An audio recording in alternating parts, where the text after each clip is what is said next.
வரலாறு காணாத அளவிற்கு ஐரோப்பாவில் வெப்ப அலை வீசி வருகிறது. இது குறித்து புதிய தலைமுறையின் காலநிலை அணி வழங்கும் தொகுப்பை பார்க்கலாம்.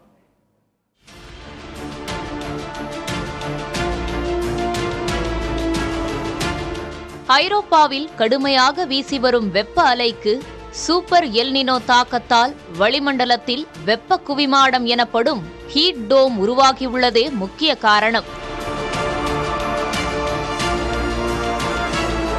வட ஆப்பிரிக்காவிலிருந்து வீசும் வெப்ப காற்று, மேகமற்ற வானம் மற்றும் தீவிர சூரிய ஒளி காரணமாக ஐரோப்பாவின் பிரான்ஸ், ஜெர்மனி, இத்தாலி, ஸ்பெயின் உள்ளிட்ட நாடுகளில் வழக்கத்தை விட 5 முதல் 12 டிகிரி செல்சியஸ் வரை வெப்பநிலை அதிகரித்துள்ளது.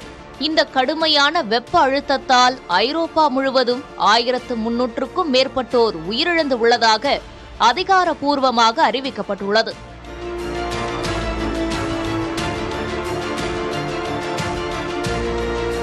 இதன் காரணமாக பிரான்சில் குளிர்சாதன பெட்டிகளை வாங்க மக்கள் கடைகளில் குவிந்து வருகின்றனர். ஜெர்மனியில் பொது இடங்களில் ராட்சச பம்புகள் மூலம் தண்ணீர் பீச்சி அடிக்கப்படுகிறது. ஐரோப்பாவில் பெரும்பாலான நாடுகள் குளிர் நாடுகள் என்பதால் குளிரை தடுக்கும் விதமாகவே வீடுகள், கட்டடங்களின் அமைப்பு இருக்கும். வழக்கத்துக்கு மாறாக தற்போது கடும் வெயில் வீசி வருவதால் அதனை அவர்களால் சமாளிக்க முடியவில்லை.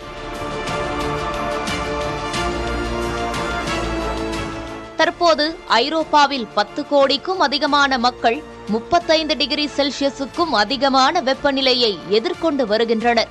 2003ஆம் ஆண்டு ஏற்பட்ட வெப்ப அலையை விட தற்போது பகல் நேரங்களில் கடுமையாக வெயில் சுட்டெரிக்கிறது. காலநிலை மாற்றமே இந்த நிலைமைக்கு முதன்மை காரணம் என விஞ்ஞானிகள் கவலை தெரிவித்துள்ளனர். குளிர் பிரதேசமான ஐரோப்பாவையே நிலைகுலைய வைத்துள்ள இந்த வெப்ப அலையின் தாக்கம் உலக நாடுகளை அச்சத்தில் ஆழ்த்தியுள்ளது. புதிய தலைமுறை காலநிலை அணிக்காக செய்தியாளர் பாலவெற்றிவேல், நவநீத கிருஷ்ணன்.